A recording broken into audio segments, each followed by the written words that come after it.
আমার ব্যাচ শেষ হয়ে গেছিল। আমি যে কফিলের এখানে কাজ করতাম সেও আমার সাথে বেমানি করলো। জুলি, জুলি তুমি তো পাগল হয়ে গেছো। আব্বার কথা তুমি এবার থেকে চলে যাইতেছো। জুলি যাইও না তুমি। আচ্ছা না, তুমি আগে আমার 2 লাখ টাকা দাও, আর আমার মায়ের ভবিষ্যৎ কি আছে সেটা তুমি আমার দেখাইবা। তুমি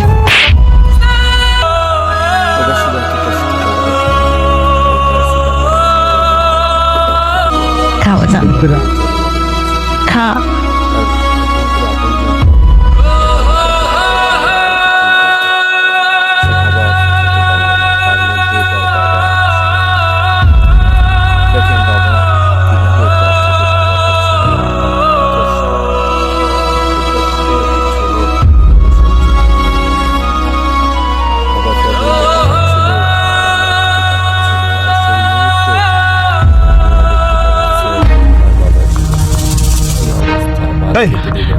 সাহস দেখে আমি অবাক হইতাছি।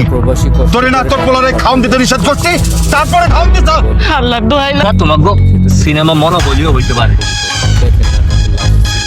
আল্লাহ রে!